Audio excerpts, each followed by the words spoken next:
Welcome. Welcome to At the Intersection of Firearms and Mental Health. My name is Kristen Bry. I'm a columnist for the journal Sentinel, and I will be your MC tonight and your joke teller, as we've already experienced.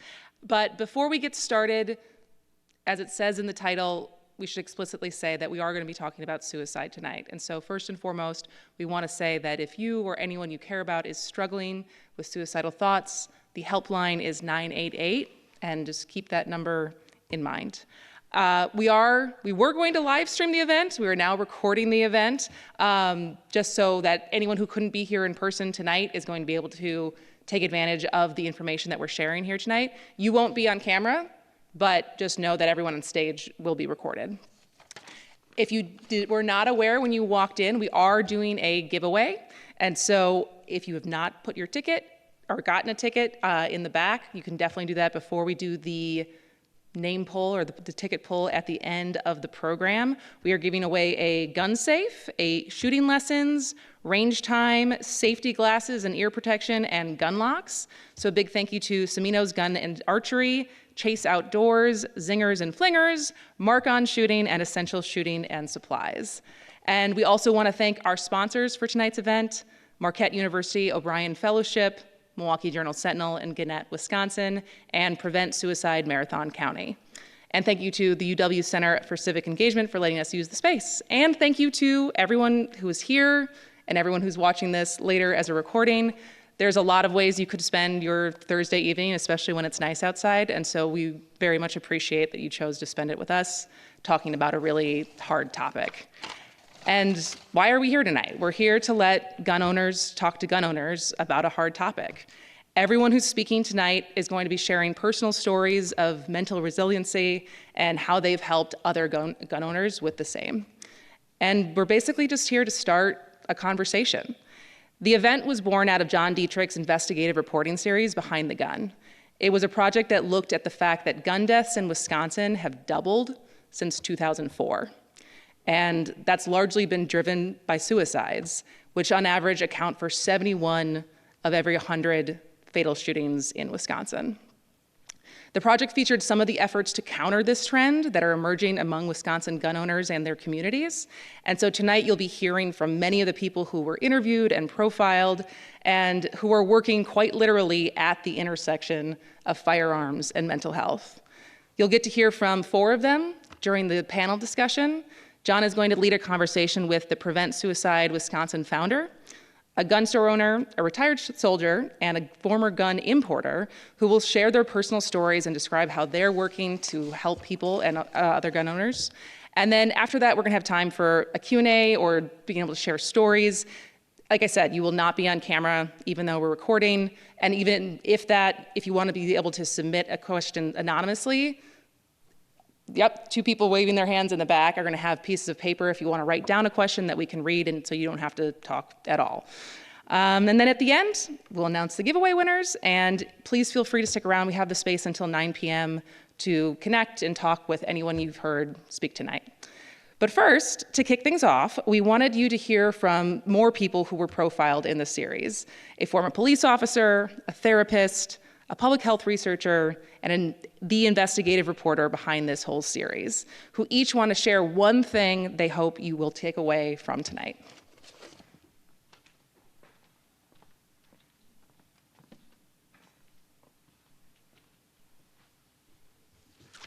My name is Jean Papalia. I'm a retired Madison police officer after 26 years on the job.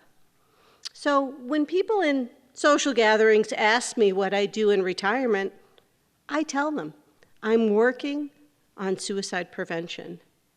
And then I find myself blurting things out like, did you know that the male suicide rate is highest for those over age 75?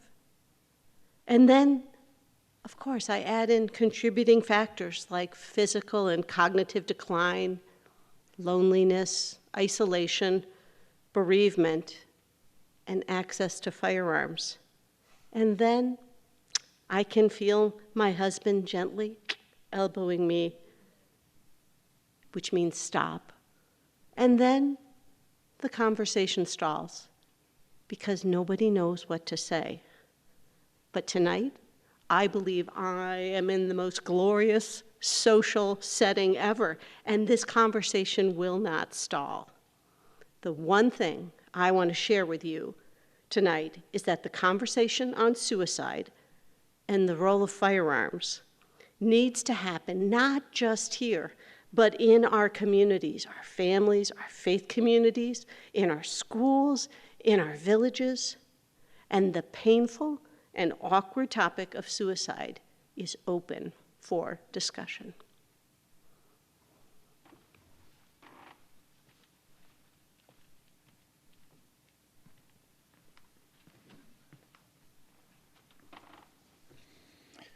Good evening, everybody. My name is Jake Wiskerson.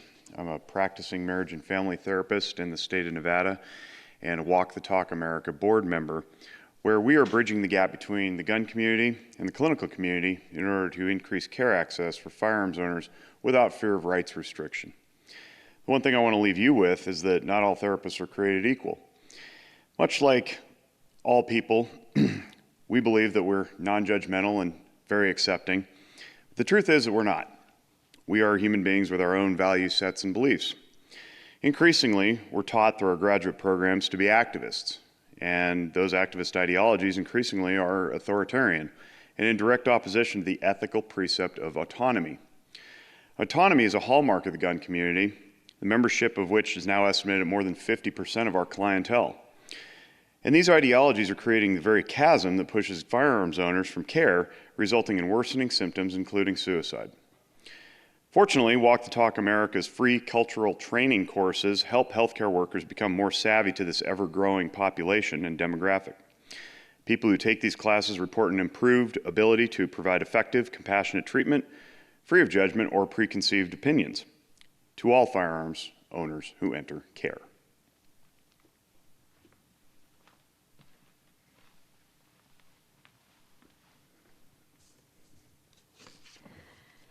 Good evening. My name is Sarah Kolbeck, and I work at the Medical College of Wisconsin as what is called a suicidologist. That sounds like a made-up word, but it's not, and a public health researcher. My work is all about diving into why some folks are more at risk for suicide and figuring out how we can stop it from happening. My research focuses on suicide among farmers, veterans, and children. Suicide rates have been climbing both nationally and here in Wisconsin for the past couple of decades, and that's driven by the rise in firearm suicides. One thing I hear a lot in my line of work is that if someone has made up their mind to end their life, they'll find a way to do it no matter what we do. But guess what? Research tells us that that's not true. Sometimes just a little bit of time or distance can make all the difference. It gives people a chance to hit pause, rethink things, and maybe even reach out for help. That's why it's so crucial to keep potentially lethal things like firearms locked up tight. It's not just about keeping the person at risk safe, it's also about giving others a chance to step in and lend a hand when it's needed most.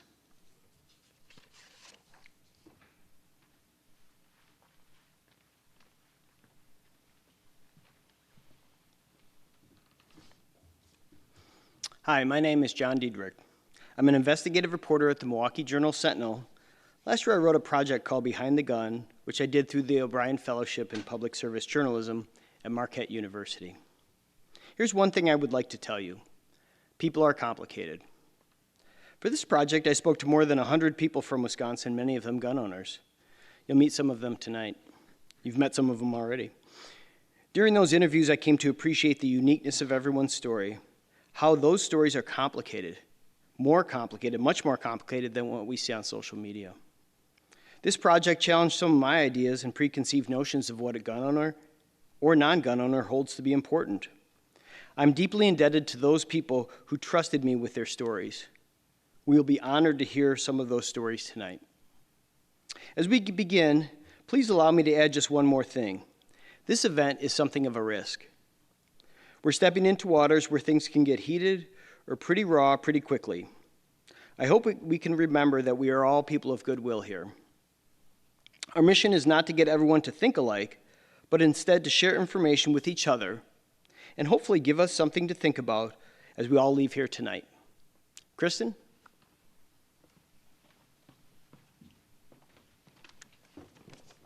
Thank you, Jean, Jake, Sarah, and John. If you have questions for anyone who just spoke, they'll be available for questions during the Q&A section.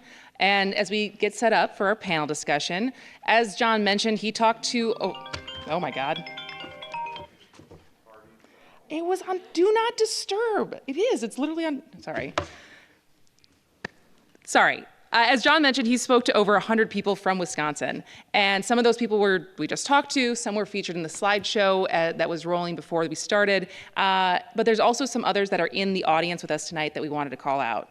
Kurt Green, who's the Manitowoc County Coroner, Dan Marcon, who's the owner of Marcon Shooting near Eau Claire, and Jim Campbell from Wausau, who heads up the Honor Flight program here. So we're very happy that you guys are here as well. And with that, I'm going to hand it over to John. Thank you, Kristen. Welcome again to At the Intersection of Firearms and Mental Health. Let me get right to the introductions of the guests for our panel, starting with, on my left, Debbie Trader. Debbie Trader is a lifelong resident of Wausau, a longtime educator and grandmother, and a huge partner in this project, I have to say. 20 years ago, she founded Prevent Suicide Wisconsin. Today, she is chairperson of Prevent Suicide Marathon County. She's a certified instructor in Question, Persuade, and Refer, or QPR. A hunter herself at one time, Debbie has lived around firearms her entire life. She and her husband, Kevin, have helped other families in times of mental health crisis. Next, we have Mike Eschinger. Mike has worked in suicide prevention area for decades as a leader in the Army Reserve, as a police officer, as a QPR instructor, an adjutant professor of social sciences, and as a friend. Mike rose to the rank of Command Sergeant Major before retiring last year. Today, he is Chief of Staff to the CEO at Aledo. I want to make sure I get the name of his employer right. Aledo, a federal and DoD facilities operation and management company. He's also an accomplished musician who took a 24-year break after an early music career and is putting out a new album with singles on YouTube where he uses music to focus on mental health. He and his wife, April, live in Green Bay with their 4 children. Next, we have Mike Sedini. Mike is a veteran of the firearms industry. He joined Eagle Imports, a family-owned gun importing business, in 1998. In 2009, Mike became president of Eagle Imports after his friend and acting president at the time took his life. In 2019, Mike formed Walk the Talk America, a nonprofit organization that seeks to bridge the gap between mental health professionals and firearms owners. Mike lives in Las Vegas with his wife and their 2 daughters. Finally, we have Chuck Lovelace. Chuck is a gunsmith, firearms instructor, and owner of Essential Shooting Supplies in Park Falls. He and his wife, Jennifer, moved their store from Dane County 4 years ago. Chuck spearheaded the Gun Shop Project in Wisconsin and created the Safe Storage Initiative, a grassroots effort to provide a judgment-free, safe, neutral location to store firearms in times of crisis. A disabled veteran of the U.S. Army, Chuck served a tour in Afghanistan in 2009 and 10. Chuck and his wife, Jennifer, have 2 adult sons and 2 spoiled shop dogs. So I am just thrilled to be up here with these friends that I got to know through this project, and again, thanks to Jean, Sarah, and Jake to get us started, and other friends who are in the audience tonight. I'm going to start the questions with Debbie. Debbie, you've shared some stories over our conversations over the months, but I'm wondering if you could share with the audience tonight about you and your husband Kevin have stepped in to help families at times of mental health crises where firearms were present. Could you tell us about some of that, one of those incidents and what happened? Well, the one story that comes to mind the most is we had a very dear friend and someone we care a lot about going through a very rough time. He had lost his job. He was injured in the job. And just many different things going on, and everything just started piling up, and we became very concerned about him. His wife told us that he was thinking about suicide at one point, and then he got in some legal trouble on top of it. And so as things were progressing, my husband and I sat him down and said, we're going to do this. we're just gonna take your guns and keep them at our house for a while. They're yours. We're never gonna do anything to them. We're never gonna take them away from you permanently. But we would feel much better if you would just let us hold on to these for a while. And his wife helped convince him to do that, and we kept his guns for about 6 months. And then when deer season came along, and he and my husband hunted together already, so he got one of his deer rifles back, and then he was seeking help, and the more my husband spent time with him, the more we all spent time together, we could see he was getting better, and he was feeling better. And little by little, he got his guns back, has a storage locker for them, keeps them locked up, and keeps them safe for not just for himself, but his children and now grandchildren, to keep them out of sight and out of temptation for anyone to accidentally or intentionally use them. Well, thank you. Mike Eschinger, you have shared over some time some interactions as well. These often start over the phone, and you're getting calls from people often in their darkest times. Can you tell us a little bit about what those go like, how you do those, and what you can share with other people about what your experience can help them with? Yeah, and I teach this a lot. Number one is to be perceptive. So I'll just bring one up from 2 weeks ago, and this is a very regular thing. I have two actively in my message chain right now. But talking to an old soldier who I didn't really know, referred to me, I found out later, about some frustrations with end of career. And read between the lines in that and realize there's a lot more going on than just frustrations. So to keep the conversation moving, and then for me, it's not even uncomfortable anymore, but to get right to asking the question, are you thinking about killing yourself? And when you get to a real answer like that, and we've been trained to understand non-answers too, that have an indication of positivity, then knowing how to intervene and how to do so on a national stage, and it requires a lot of these interconnected people that exist across the nation who are ready to step in and keep someone alive at their darkest time.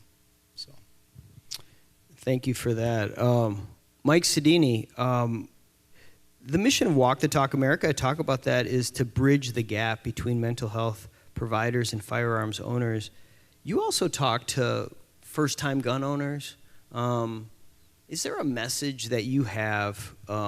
Why is it important for gun owners to have a mental health plan, a suicide prevention plan? What do you tell people about that? Well, what we need to understand is that guns and mental health are not mutually exclusive. They can go hand in hand. And everybody that's watching this, or everyone that's in this room that's a gun owner, knows that when we get a gun, we get it drilled in our head about safety, right? We're some of the safest people on the planet in terms of the knowledge we have. We watch movies and we point out flaws, right? When we see people muzzle flash and no trigger discipline. So safety is like a hallmark. Then the second thing we learn, which we need to know, is what happens in a defensive shooting. You got to understand the law. You got to understand you can't just shoot somebody, even if you're totally in the right, and everything's just going to be roses after that. It's important. But most importantly, it's most likely that you'll never use your gun in a defensive shooting situation. You'll most likely use it on yourself. So it's important for us to have a better mental health and suicide prevention plan as part of the plan of gun ownership. Thank you. Let me just follow up on that. How's the reaction when you tell people that? Are people surprised by that? The first time I actually told that story was I was speaking at an event full of first-time gun owners, and the people that were throwing the event were along the wall. It was a bunch of firearms instructors and former military and police officers. And I remember looking over as soon as I said that, just to get their approval to see how that went over, because I didn't know if I was going to say something or they would just be like, no. And they were all nodding yes. So overall, when you think about it, suicide is over half of all death by firearm, sometimes 2/3 depending on the year. Like, it just makes sense that if we're going to be prepared and we're going to be vigilant, and the way we look at life is, okay, like, we stage guns around the house and we're always ready for this scenario, and we think about these scenarios, we should think about the scenario of mental health crisis, that we can get there sometime. It might not be now, it might be in 10 years, or someone in our house might be there, so we'll have to have this plan in place. It's all part of gun ownership.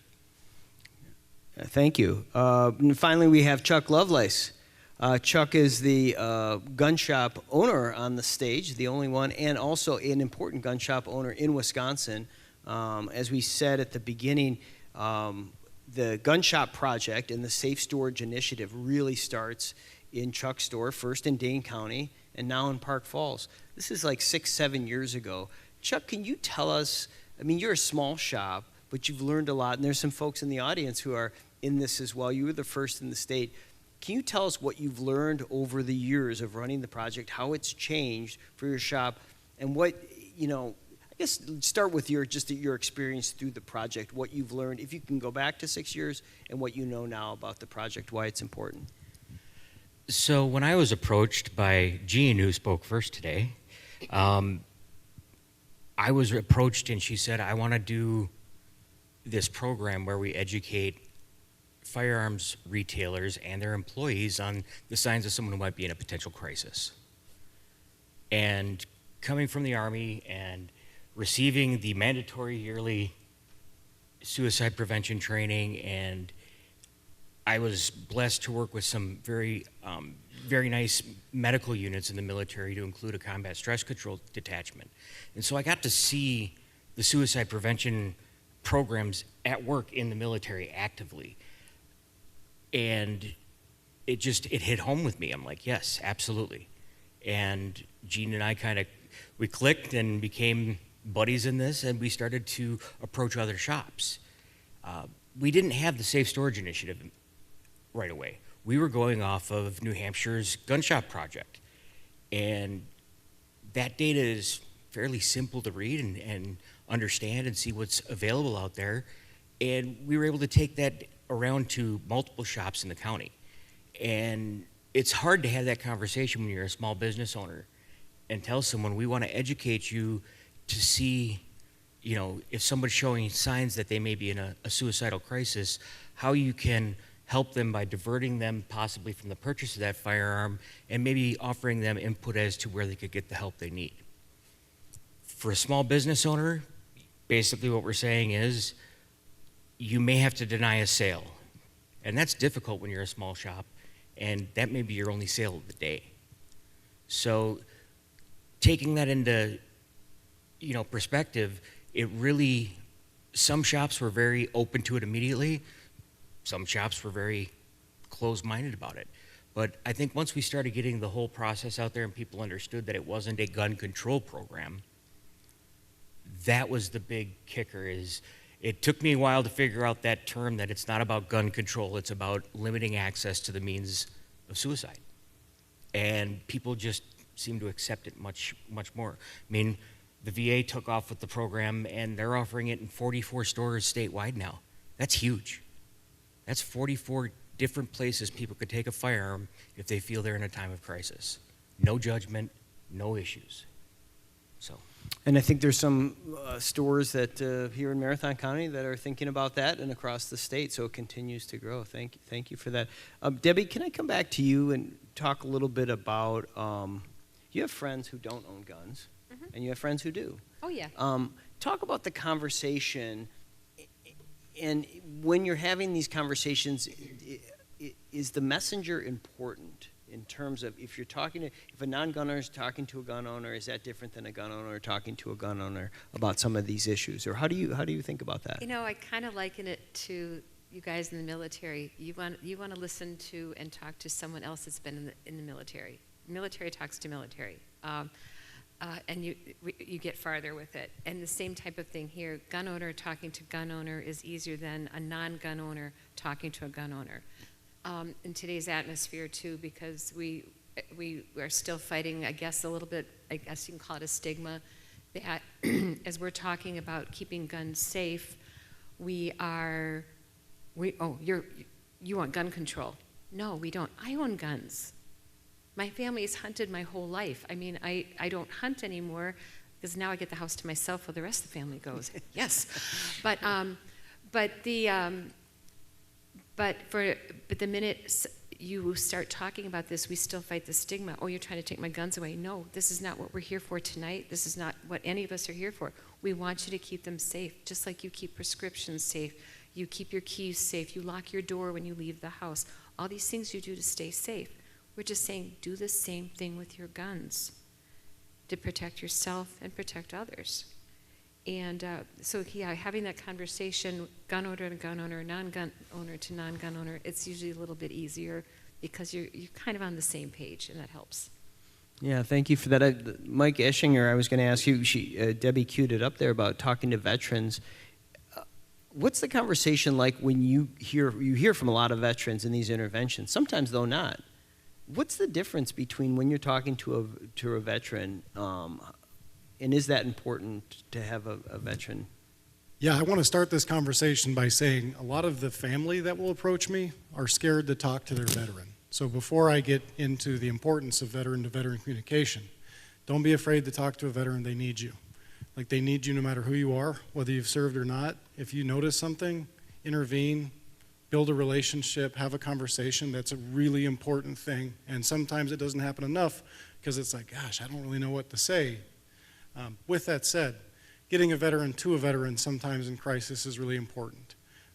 My whole time in law enforcement, I would leverage that on numerous interventions. Just the fact that I had served for so long, I would drop my name and go with my rank. And I'd talk to them service to service, brother, sister, those terms that we use. You experience different things in different professions, but the military is a very, very deep profession that leaves a very deep imprint. And so, yes, finding a veteran contact. If you're providing care for somebody who's in crisis, finding a veteran who has experience in dealing with veterans in crisis can be a very critical piece of the solution. So, appreciate that. I was going to ask Chuck Lovelace, you mentioned in our conversation when I came to visit the shop, Mike DeSisti and I came to visit you last, I guess it was in a snowstorm, a spring snowstorm in 2023. You talked a little bit about the collection of veterans and having a gathering place for people particularly who didn't have a place to plug in. You had some ideas of, like, if there was just a place where people could feel seen, where they could feel like belonging. I mean, you talked about that. I wonder about the community that you see around your shop and the need for community around some of the, particularly the men that you're talking about, who are experiencing loneliness and isolation and things of that nature. So, my shop is located in northern Price County. Price County is a huge place for veterans to retire to because housing is affordable there. So if housing is affordable, then it's a great place for them to go, so they're not fighting that, and they're able to use their retirement. And what I've noticed was, you go out to the different cafes for breakfast, and there's usually 3 or 4 different tables of old guys sitting around talking. And I guess I count as one of those now, too, because I do it occasionally. But they're sitting there talking, and they may not talk about their service. They may not talk about, their experiences. They're just wanting to say, hey, I went fishing here and this is what I caught. It doesn't have to be necessarily a military conversation, but when veteran talks to veteran, they understand what you've seen. Even if they didn't experience it, they still understand it because of the training that we all go through. And I think that having a place, my big idea was to set up something similar to the VA program Dry Hooch, where they have just a small gathering area with coffee and things like that for veterans to be able to come in and talk if they want to talk, and just have somebody there who's willing to listen. Because northern Wisconsin, especially when the snow is hitting, can become pretty isolationist as far as being able to get around, being able to go places. And as veterans get older, all they're going to do is sit in that living room and watch TV and get grumpier. I've seen it. My dad's 71 years old, and that's happened. But if you've got a place where they can go, and one, know that there's not going to be any judgment for what they're talking about, and two, that the people they're talking to understand where they're coming from, that'll solve oodles of problems. Oh, that's great. Thank you. Mike Sedini, talk a little bit about when you got into this. what was the reception like at the gun shows? I mean, you're an industry insider, like that you're in the industry, and I'd say insider, you're just from the industry, and you still go to shows. But what was the reception when you started doing this? Were you embraced? Were people skeptical? Did you get? What did people say? I mean, there are a lot of people that were skeptical. Just because, like I said, when I first got in the industry, I used to we used to joke around about like the negative outcomes being like, and I'm going to date myself in here, but like the movie Twister. Like it was like, you don't talk about the negative outcomes. It was like an F5, right? So you didn't talk about suicide. You didn't talk about anything that could be weaponized against you in the industry. So there was a little bit of a resistance. I will say though, one of the pilot programs that we had kicked off with Mental Health Americas, we were passing out these bands. And for those of you in the audience, we have the bands out on the counter out there, but they lead to free and anonymous mental health screenings. And this is when I knew I was onto something, because I was literally passing out these bands, and people were like walking by and they're like, what is this? I'm like, Guns and Mental Health. It's free and anonymous mental health screenings. And the stories, the people that were stopping, the suicide loss survivors, the gun owners that were talking about their own experiences, like people were like giving me a hug or, crying. And I said, okay, like we need this, like we're ready for this. One of the most surprising things was, so the evolution of this band was for me to put the free and anonymous mental health screenings in the boxes of my guns. And at the time I owned an importer. We imported 4 major brands. And I remember going to those manufacturers, one was in Argentina, one was in Slovakia, and I was just like, yeah, I want to put this card in the box that leads to free and anonymous mental health screenings. And thank God they were from other countries, because I don't think they understood like how I was pushing this line of this could get us in trouble if it's misunderstood by certain organizations in the gun industry. Because a lot of people, like say like the NRA or the NSSF might say like, what are you doing, Mike? Like you're crossing a line that's never been crossed before. And they were like, sure, go ahead.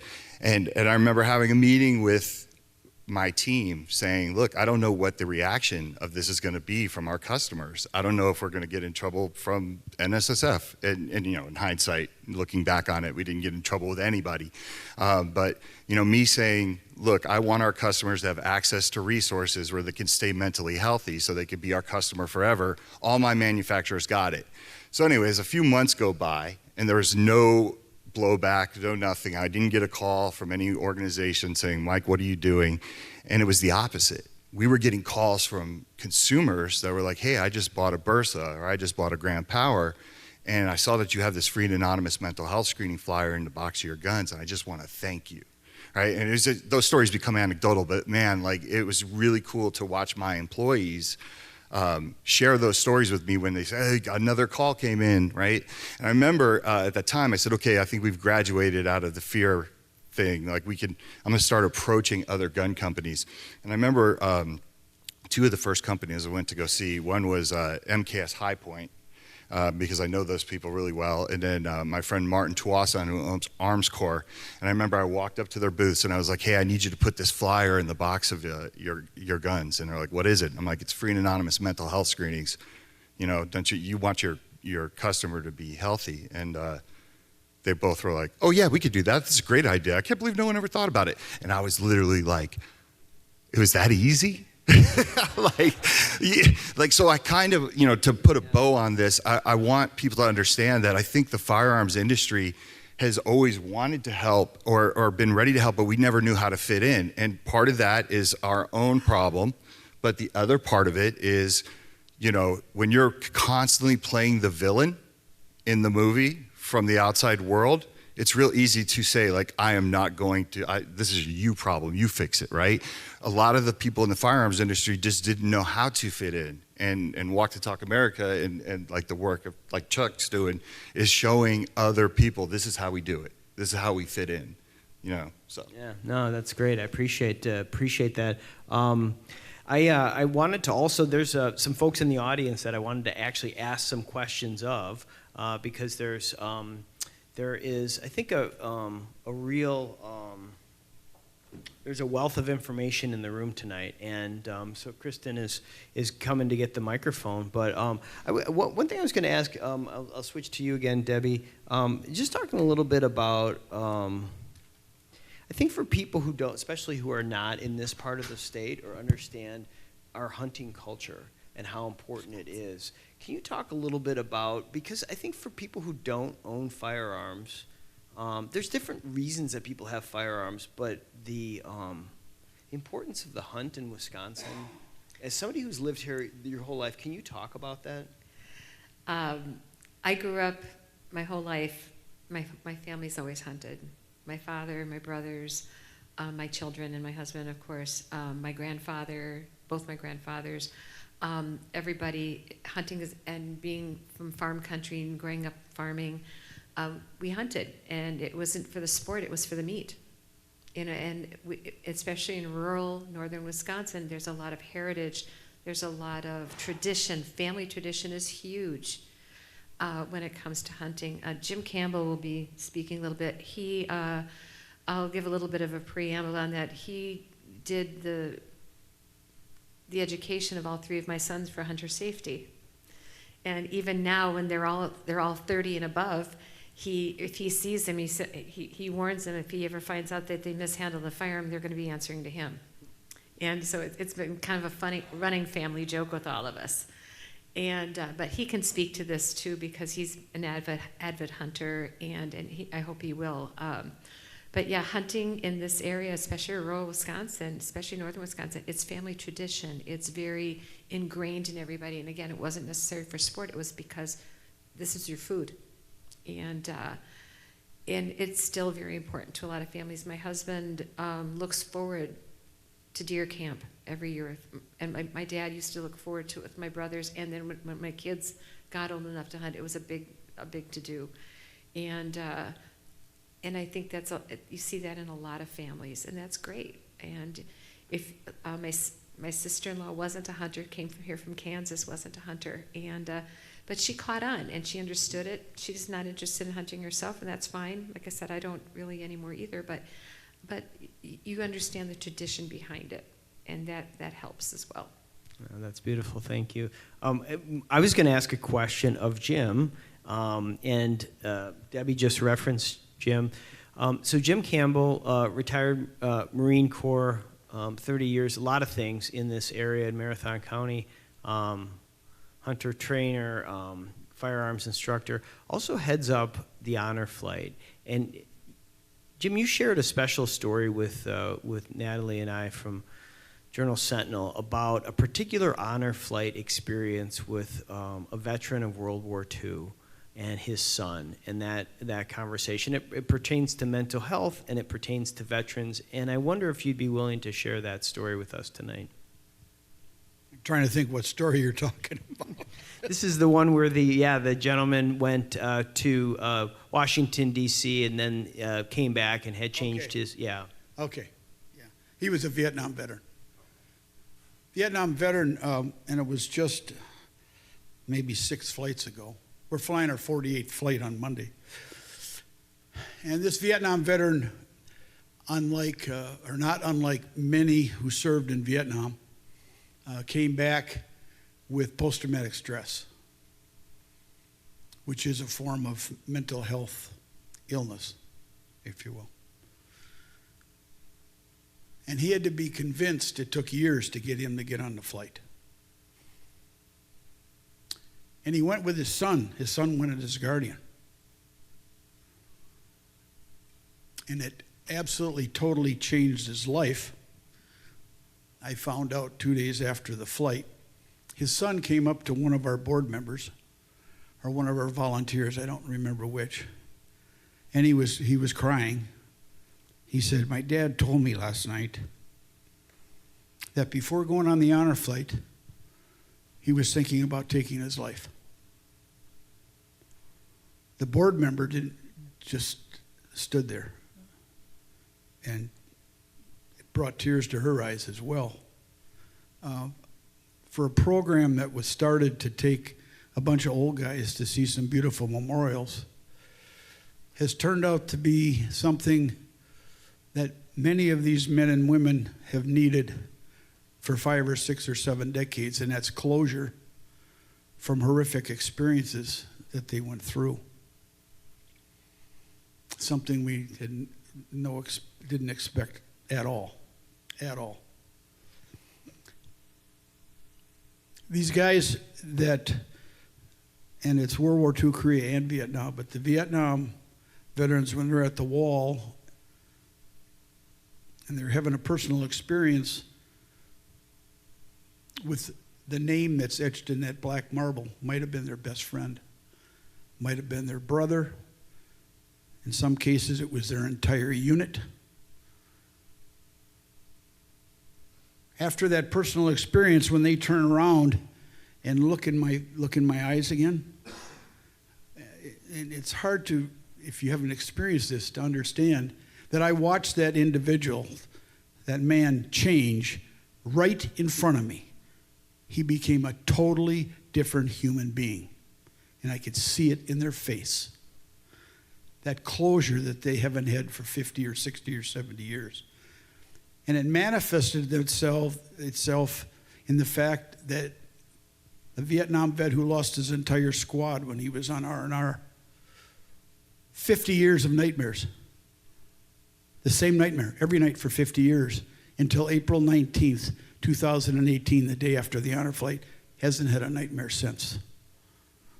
Or a World War II nurse who hit the beaches of Normandy as a surgical nurse on June 9th. No idea what that woman went through. 75 years of nightmares. April 28th, 2010, nightmares are gone. So that, we talked about veterans talking to veterans. What this program has turned out to be is opening up conversations with veterans that heretofore weren't talking to anybody. And the number one benefit of the program is when they come home, they start sharing their experiences with their family. And again, it's not all trigger pulling stuff, grenades and machine guns. That's not what it's about. Some of them do that, but it might be just simple stuff. Who was your best friend? What was your nickname? Stuff like this to get the guys talking. And we provide them a workbook to sit down with their family and fill it out to get them talking. There's a Denny's on the south side of town in Cedar Creek. Started with 4 guys 12 years ago. There's been over 650 attend. There's 90 to 110 every single Wednesday morning. And like you were talking about up in Park Falls, they just around shoot the bull. Sometimes it gets into military stuff, but talking about, at our ages, we're talking about our grandchildren. We have 3 World War II vets, 8 or 9 Korea vets, most Vietnam, my generation, and then a lot of post-Vietnam guys. There's a Heroes Cafe in Wisconsin Rapids that includes law enforcement, EMTs, and firefighters. And if you're a veteran and haven't been to Denny's and you're from Wausau, go. Nice. It's an awesome experience. Thanks, Jim. You asked me to talk about the honor flight. Yeah, no, that was Pack a great. lunch. That was fantastic. Thank you so much. I love this thread that we're picking up of what we can do and what people can do to take care of themselves. Chuck Lovelace, talk a little bit about, you talked a little bit about the gathering and stuff like that. Would you be willing to share a little bit about your own personal journey in the area of mental health? What you're comfortable sharing in that area, but you have shared some of that with me in the past. Wow, yeah, that's a hard conversation sometimes. And there's, I ended up going to Afghanistan with a medical task force as a non-medical person. But when I was out visiting some of the smaller bases that I supported where we had smaller teams, if they had multiple casualties coming in, I was helping with them because everybody helped.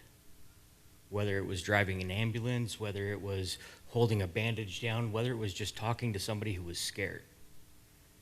And a lot of that comes back over the years.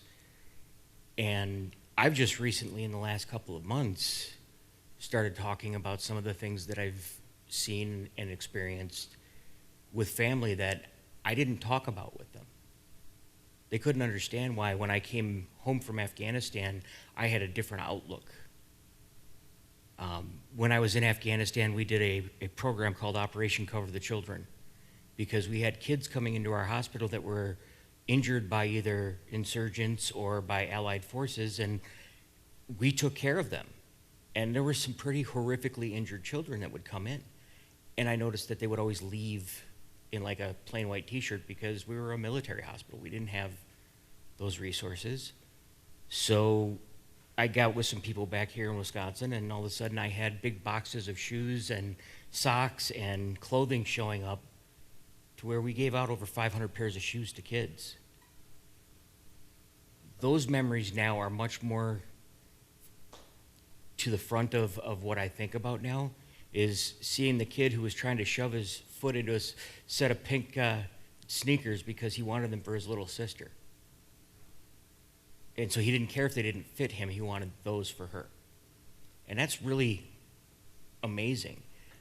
But, you know, it took me a while. My kids couldn't understand why the first Christmas back after I was in Afghanistan, I got irritated with their page-long wish list where they wanted hundreds and hundreds of dollars worth of stuff. And I'm like, I give a kid a pair of shoes and he started crying. Why don't they understand that they've got it so good? And I held a lot of anger in, and I held a lot of resentment sometimes for how people seem to take so much for granted. And it took me working with a really good therapist, using some medication, to start to understand that and be able to talk more about it. And if you've got a veteran that doesn't want to talk about it, like we said, have a different conversation. And eventually they may open up. And they may start telling you, this is why I do this. Because we have a very large post-war veteran population right now.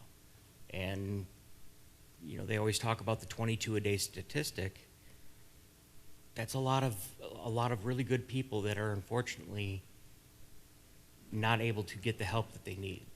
So that's why we start programs like this. I appreciate that. Thank you for sharing. I wanted to share a comment that actually came to me from somebody who could not be here tonight, but she messaged me. Her name's Bev Weber from Mugwanago. And my panelists don't know this question is coming, so it's a little bit of a different question, but I think it's really an interesting one because, well, I'll just read it and tell you, and we can talk about it. So thank you for your work on guns and mental health. This is certainly a topic that needs to find dialogue in our current culture. I hope the May 16th event opens the discussion. I'm speaking as a daughter and sister of gun owners whose safety and family safety have been affected by mental illness, dementia, Alzheimer's disease, and terminal cancer. My dad and brothers were hunters and had various guns for hunting and trap and target shooting. They were very careful with the care and storage of their weapons and ammunition. I think most responsible hunters and gun owners are, as well as law enforcement and military. Fathers teach their sons. Most feel strongly about their rights as gun owners. But when there is illness, whether it is physical or mental, guns become a liability to everybody. Those with illness aren't responsible gun owners anymore. We can't just hope nothing bad happens. Action must be taken.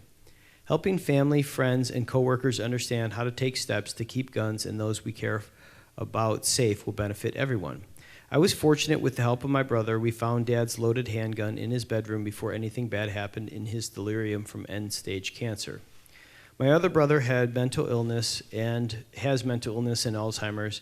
After tough discussions with my brother and his son, we were able to store my brother's guns and ammunition at a safe location. In his paranoia and hallucinations, as the Alzheimer's has progressed, he still searches for bullets. We're thankful that they are gone. Learning how to talk about those challenges and empowering people to act can only help protect everyone. I believe utilizing the camaraderie and trust mentioned in your article is key to helping address the problem. Thank you for listening.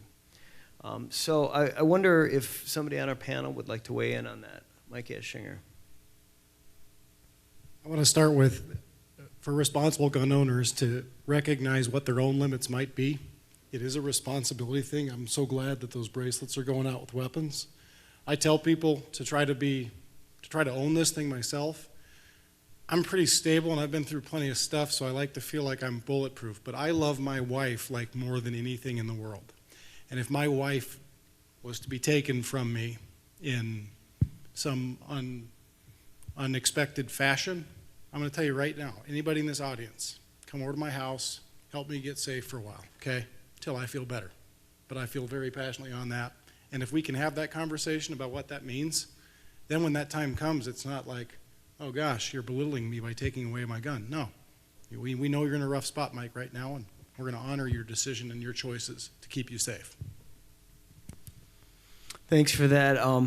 You know, what you're alluding to is a practice that I think gun owners are very aware of, among gun owners, of the practice of holding guns. This has been alluded to. People who are not gun owners don't know that, actually. Don't know that that happens. That there was a study by some researchers out of Harvard who were not aware of this, not gun owners, but that as many as 30% of gun owners, and it's probably more than that, have held guns for fellow gun owners. I'm thinking, Mike Sedini, we've talked a little bit, we didn't talk before about this, but we've talked a little bit about advanced planning when, you know, people start aging and so forth. Is that something that, you know, as you talk in the mental health realm, there is acute mental health that's coming right now and things like separation. Have you thought, or has there been work that you've done at all in the area of people who are good but then might start experiencing mental changes toward a later part of life? Well, I think that's all part of what we're talking about with the plan, and that plan being something that is just ingrained in the sale of a firearm, and it doesn't necessarily have to come from Chuck, right? I think it has to come from the manufacturers too. Like, we have a captive audience for everybody that buys a gun from a manufacturer. They're going to listen to us. I love Jake and the mental health clinicians to death, but we got to like take this and run with it, right? Because if Ruger tells you it's okay, Ruger is obviously somebody that supports Walk the Talk America, and they're telling their customers, like, these are the things you need to look for, and we have the resources for you if you need them. I think that's where it starts. And that's when people start to go, okay, Ruger told me to do it, then I should probably have that plan in place and look towards, and I think that, look, I'm super ultra competitive. Like, I've been that way my entire life, and I look at situations and I'm like, I want to do it better than they do. And for all of the gun people in this room, like, we take a lot of unnecessary heat, right? And if you ever want to just defuse people, and I go into buildings and talk to people that are afraid for me to talk to because they're like, this is a very anti-gun crowd. And I'll tell you this, if we lead the charge and we are the ones that are doing it, you'd be so surprised at how many people will want to come in and learn about gun culture and say, oh, I never thought about the unintentional consequences of your red flag law. You know, I just thought you guys wanted to arm everybody. Well, we're trying to explain. And that's why we need to be in charge of this. We need to lead it. It's got to come from us. And we get the support from the healthcare providers, the mental health side. They come up with the ideas that we could never come up with, but that we got to take it and use our space and what we know and the trust that we built in our community and implement those strategies. That's great. I have a question for another member of our audience tonight. Dan Marcon is with us, and Dan drove over from Eau Claire with his wife. Dan shared a very intimate story with me, and that's about a year ago. And it's a hopeful story because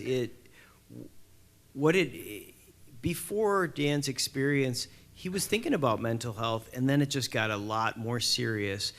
And I think the key that I take away from that is the fellowship that came out of that. And Dan, and if you want to pass the mic to your wife as well, talk a little bit about that fellowship that came from your experience. So I started a gun shop in 2015. Thought it was a great idea. If anybody wants to buy one, it's for sale. No, just joking. It's started that in 2015. Vet, long history of law enforcement stuff, and then in 2020, the great crap show hit, and in June of 2020, we were rocking it, money hand over fist, and I found out that my wife at the time of 20 years was cheating on me. Together 22 years, again, vet, bodyguard on call years ago on a hit team, State Department of Corrections, SWAT team. I'm as alpha as you could have got at that time. I mean, I pissed nails practically, you know, and now I'm in the gun world, and then 2 weeks later found out not only was the cheating going on, embezzlement was right behind it, in my personal business. So that came about, and everybody's talking about suicide and vets, and this was in 2020, it was 5 years after I opened, and everyone's like, hey, you know, why don't people reach out to people? Why don't vets reach out to other vets? Because we don't. Because you don't know when it's gonna happen. Because you're not sitting there one day going, gee, I think tonight at 4 I'm gonna smoke myself. I think when I wake up tomorrow I'm gonna eat my Glock. That's not how it goes. I was in my shop on November 2017. Guy came in, we were sitting there kicking it, little sidetrack. He rented a firearm from me, walked out in my range. We have windows. I was out there talking to him, and he shot 36 rounds. The 37th round went through the back of his skull. I watched him do it. The next day I got a call from his daughter chewing my ass out, and it was my fault. 3 months later, his dad came in, and I almost shot him because I didn't know if he was going to shoot me or not. So that was that system. So people don't just come up to you and be like, hey, I'm going to kill myself tomorrow. That leads to July of 20, and I go in early to work, still living with my wife, and my dog licks me on the, if you read the article, my dog licks me on the leg, and I'm sitting there with my Glock 19 sitting there on my desk, and I'm in a pool of sweat, and I'm a pile of shit.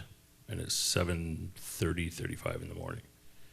And I'm not sure where I was at, what time it was. I wasn't drinking. Pretty sure I blacked out somewhere in there and wasn't sure what was going to happen. I didn't have time to call no one. Not sure why I didn't do it or what happened, but I'm pretty sure if it wasn't for Tucker, one of my 4 dogs at the time that I brought to the shop, that I probably would have made my wall red that day. Because everything I'd worked for, everything that was in my person at that time had crashed down around me. No matter I had $1 million business, no matter I was popular on social media, no matter I was, you know, everything the guys wanted to be, or I had guns coming out of my butt. It was tough. So then after that, I knew I had to get my shit together, and the only people I really had to reach out to, it was about a month or so later, this blonde that was kind of hanging around and worked for me part-time. She was a mean master sergeant from the Marine Corps that was retired. She came back into the shop and had quit her job prior, and said she'd work for us again as instructor, and started talking with her and another Marine who was working for me part-time, and us 3 just kind of kicked it. And I had them sitting there one day after work, and I was like, can I talk to you guys? And they're like, yeah, what's up? And I'm like, I'm getting a divorce. And they're like, what? And I'm like, yeah, and I kind of ran through it, and then on it was, like say it was on like Donkey Kong. I mean, we talked every night after work. I didn't tell him anything. I told Tara about it first, and she explained some of her stories of how she went through some marriage stuff and how stuff had came up in her life throughout her 20 years in the Marine Corps like that. And between her and Trevor got me through 6 months of not real great ideas on what I wanted to do to my soon-to-be ex-wife, which in the world I lived in, I thought could have happened. If you just think about what I used to do, could have very well happened to my ex-wife, which, by the way, she is still alive. I just want to put that out there on paper. That's always a thing people ask me. And a few years later, Tara and I, the retired Marine sitting next to me, got married. And we click like fish in water, basically. She tells me I'm happy, I'm definitely happy. So, but no, she's a great thing with me. She can look at me and know what's wrong with me. It's weird having somebody that knows you that well. Talking with the other retired Army guy, Army, right? Not Coast Guard? Okay, just checking. But I mean, you're just with the guys. Even Trevor, Trevor and her and I will sit together and just have a beer and we just sit there and shake our heads. And we're like, yep. And that's basically, we just know. I mean, and the thing that everyone talks about is, the call out. That's what pisses me off so much is, and listen to Trevor be like, oh, lost another one today. Or Tara's like, yep, lost another one this week. I mean, she's lost 15, 20 since she's gotten out. People she's known in her 20 years. Trevor's probably right up in that area too. He did 3 or 4 tours in his 10 years. And it's, you don't plan it usually. People just are driving and they drive off to a dead end road and, grab their sidearm that they're carrying or that's in their glove box and boom, it's over that quick. I've sold guns to 4 people that I know have used them on themselves down the road because their families come down and call me up and ask if I want to buy them back or what to do with them afterwards and stuff. So, but yeah, it's a tough job to be in. I mean, with Chuck, I don't know if that's happened to you or not. I mean, we've stopped a bunch of them. People come in, I don't care what I buy, I just want a shotgun, just a couple shells. I just got some rabbits I need to kill. Yeah, not today. That's not happening. I've taken guns from people that, have come to the shop to do it at our shop. And I'm like, yeah, you're not getting this gun back. We're keeping it. Because they want an audience or something, or they just want someone to talk to. I've hired vets just because I know they needed someone to talk to. And I'm like, you just got to come back tomorrow. Just come back tomorrow and hang out with us. And she hates that, but because then I won't fire them. So she has to fire them down the road. Because it's just, but it is what it is. It's the 22 a day thing is tough. And the VEA is not helping lately. The whole PACT Act, when that came through, for those of us that know what that is, everybody was super happy and it was going to help everybody out and stuff. And now it's just like anything else. Chuck's shaking his head. Yep, it's just a crock of shit. Everybody thought they were going to get the help they needed and stuff, and now it's like, yeah, same thing as my dad went through with Agent Orange. He's 76 and still going through the same stuff with Agent Orange. He's actually still alive. So, same thing with the PACT Act and the Afghanistan, Iraq, Persian Gulf, same thing. So, Dan, I appreciate it. We're going to bring this in for a landing, and I'm going to ask you up here to what we had the first folks say. If there's one thing you want to kind of leave people with tonight, we've covered a lot of ground. We've talked about a lot of things, and just what's the one thing maybe in your mind that you want to leave as a parting thought to our audience, not only here but who'll be watching later? Anybody got one first, and then I'll go down the line. Yeah, Chuck. The biggest thing that, since I've started working with Gene, I've learned a lot about suicide prevention.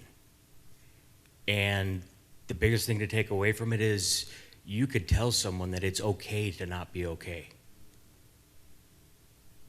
And people don't always know that. We always say that the Safe Storage Initiative is a judgment-free zone. I don't care why you're doing it. I'm not your therapist. I'm here to help you limit access to means. And so if you're not okay and you need to talk, I'll listen, but I'm not licensed for that. But it is okay to not be okay. And if people become more accepting of mental health issues and understand that you can't always control it, I think we'll be leaps and bounds ahead of where we are now. Thanks. Sidini. Just want to reiterate how important it is we work together. For so many years, I just watched like the gun industry stand on the other side of the room, on the mental health side, on one, over there, and it's like we're never, while we're battling this whole thing out, like people are dying, and people are living unhealthy, and people have access to firearms, and there's a lot of miscommunication, but you don't have to compromise on your values to work together with another group that has some other ideas, because you might not have the idea or they might not have the idea, but together it might spark the brain that comes up with the idea. And if in 2018, if you'd have told me that there would be a cultural shift in the firearms industry to now be some of the leaders in the space, I would have said no way, but it exists and it's happened. So we just got to keep working together. We got to stop dividing the country when it comes to this stuff. Yes, we have our belief system on what works, and the other side, the opposition, has theirs. But like I said, there are things in there that are not compromises, but there are solutions to get resources to gun owners to keep them healthy without rights restriction. And we just need to tap into that. So, Mike Eschinger. You nailed it, man. I mean, you nailed it. The biggest thing I can say is you got to learn to listen really well to somebody. And when I mean listen, not listen to what they say, but listen to their scenario, listen to their circumstances. Your only chance sometimes of getting in between something is recognizing, using your gut, man. Most of the time, I've done a lot of post-mortem investigations on suicides, and being educated like I have, I'm always like, oh yeah, that's actually a thing. You don't want to make judgment on people. But listening to the subtle things, to the lack of a social media presence of somebody who usually has a social media presence, to some people are naturally grumpy, man. It's hard to catch a naturally grumpy person and be like, wow, you're unnaturally extra grumpy today, because that's their thing. But know what they love. Your friends, your family, your people around you, and pay attention to little things. And when your gut says, well, that seems funny, pull that thread. Always pull that thread. That's your chance, is to pull the thread, that tiny little thread. Listen, that's my one takeaway. Thank you. Debbie. I want to throw a little bit of a good news thing onto this. When I started doing mental health education in the community, it's over 20 years ago. Wow. But I'll tell you, I would go to health fairs and things like that, and I would put up all my materials about mental illness and mental health and suicide prevention, and I could show you the swath of path that people would take all the way around my booth. They did not want to stop. They didn't want to pick anything up. If I was standing there, you might ask me questions. You might think I'm sick. You might think I'm crazy. And it's changed so much, right, Jean? It has changed so much that people now come up and tell you their stories. But we're still not there. There's still that stigma. There's still that fear. And we need to be careful. We need to, like you said, we need to listen. We need to pay attention. It's not just what a person says, but how they say it, when they say it, why they say it sometimes. And another thing we need to be careful of too is you could be with somebody that's been going through a really rough time for quite a while. And all of a sudden, the next time you see them, they're very calm, they're very happy. It's not necessarily because they're feeling better. It could be because they've made a decision and they're comfortable with it. And I'll tell you, it's, if you don't mind if I can tell a quick Please, story. yeah. When I was still working, when Aspira still had their behavioral health unit, that's where I was working. We had a patient one time, and she allowed me to share this story. She had lost her job. She and her husband were going through a lot of financial difficulties and everything like that. And they were fighting a lot. Things weren't going well. And the kids were getting, the kids picked up on it. So the whole family was kind of a disarray and kind of at each other a lot. And she was blaming herself 100% because she couldn't find a job at the time, and she thought everything was her fault. And she was being a mom and everything, she was piling it all on herself.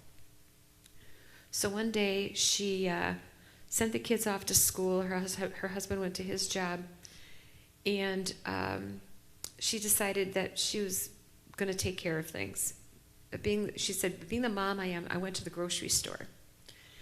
And because I wanted to make sure the cupboards were filled and everything like that. And so she got to the grocery store, and as she got out of the car, her coat got caught in the door. And she's fumbling around, and she's upset and everything. She's fumbling around. These two girls from this college, actually, came up to her and said, "Hey, are you okay?" You know, and because she was tangled up and everything. So they helped her.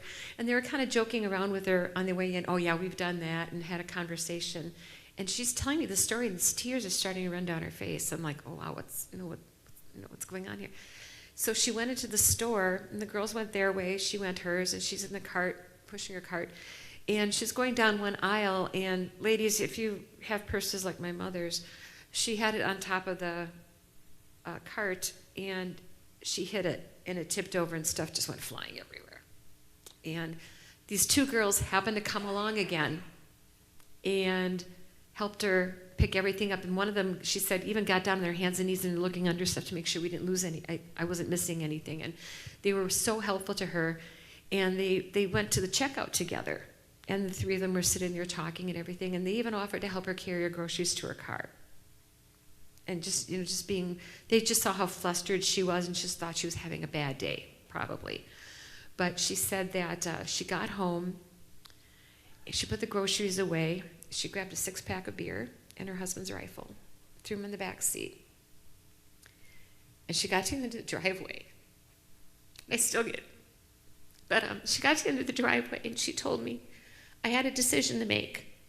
I was going to turn right and go into the woods, have a couple beers and say goodbye, or I was going to bring myself here.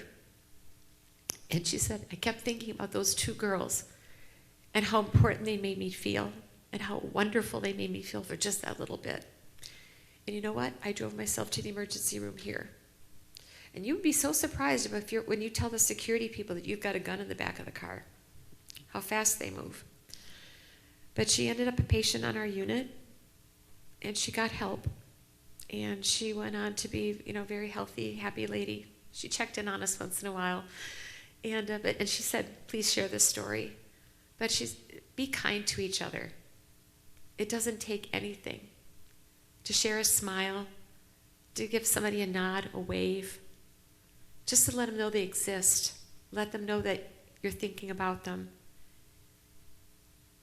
It's really what's important. And that little act of kindness, this little bitty act of kindness can save a life. And we all need to remember that. It doesn't take anything, and you may not know ever if you did that, but it's good to know that you did. So be there for each other. Wow, I can't think of a better way to end this. Wow, thank you to the panelists up here, to those who started off today, those in the audience, just to all the organizational support that we received to tell this series, and we're continuing to tell it. This is an important subject, beyond important, and I feel like this night marks a moment for us, and for the state of Wisconsin and people who are interested in this issue. So I just feel so blessedly fortunate to really have met all these people and to work with them over the course of the last year through Marquette. Chuck, did you have one thing for us? I just want to say thank you. Yes, definitely. To you. Thank you. Thank you. Because you took what is an incredibly volatile subject and truly reported as a reporter should, looking at all angles. So thank you very much for everything you have done. Thank you. That means a lot. I just feel like it's just been a labor of love, and I just really feel so fortunate to have earned all your trust, I guess, and just be able the honor to tell your stories. So thank you, everyone, and let's keep the conversation going. Yeah, thanks, everyone, and we'll just hang out. We've got some more food and drink out there, and let's keep the conversation going. Thanks so much.